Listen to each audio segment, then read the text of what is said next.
নূর কিচেনে আপনাদের সকলকে স্বাগত জানাই। আজ আমি আপনাদের জন্য নিয়ে এসেছি একেবারে সহজ আর দারুণ মজাদার একটা রেসিপি, মিনি কেক। এই কেকটা কিন্তু বানাতে লাগবে মাত্র 10 মিনিট আর খেতে হবে একেবারে নরম আর মজাদার। চলুন তাহলে শুরু করি আজকের রেসিপি। প্রথমেই একটা বড় বাটি নিয়ে নিলাম।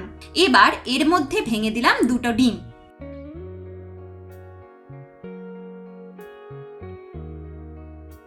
ডিমের সঙ্গে মিশিয়ে দিলাম 1/3 কাপ চিনি। এবার কাঁটা চামচ দিয়ে ডিম আর চিনি একসাথে ভালো করে মিশিয়ে নেব, যাতে চিনিটা পুরোপুরি গলে যায়। এখন দিয়ে দিলাম 2 টেবিল চামচ সাদা তেল। আবারও একবার নাড়িয়ে নিলাম। এবার শুকনো উপকরণগুলো মিশিয়ে নেব। 1 কাপ ময়দা, সামান্য লবণ আর 1 চা চামচ বেকিং পাউডার।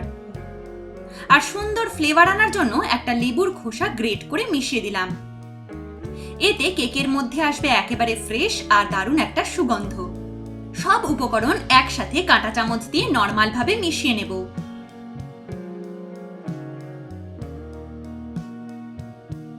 এবার 1 টেবিল চামচ তেল মিশিয়ে দিলাম।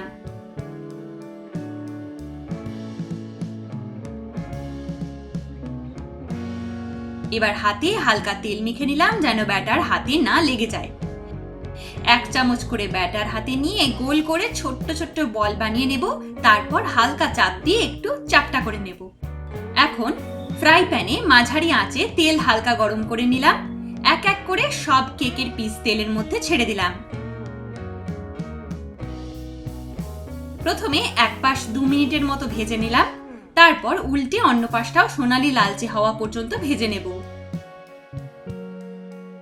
চাইলে 2-3 বার উল্টে পাল্টে নিতে পারেন। এতে সমানভাবে সুন্দর কালার আসবে। সবগুলো মিনি কেক একে একে ভেজে নিলাম, একদম রেডি। একটা ভেঙে দেখাচ্ছি। ভেতরে একেবারে নরম আর দারুণ ফ্লাফি হয়েছে। গরম গরম খেতে যেমন মজা, চা বা কফির সাথে খেতে দারুণ লাগে। আপনারা একবার বানিয়ে দেখুন, আশা করি সবারই ভীষণ ভালো লাগবে। রেসিপি যদি ভালো লেগে থাকে তবে একটা লাইক দিন আর অবশ্যই চ্যানেলটি সাবস্ক্রাইব করে পাশে থাকবেন। ধন্যবাদ সবাইকে। আজকের মতো এই পর্যন্তই। দেখা হচ্ছে নেক্সট ভিডিওতে।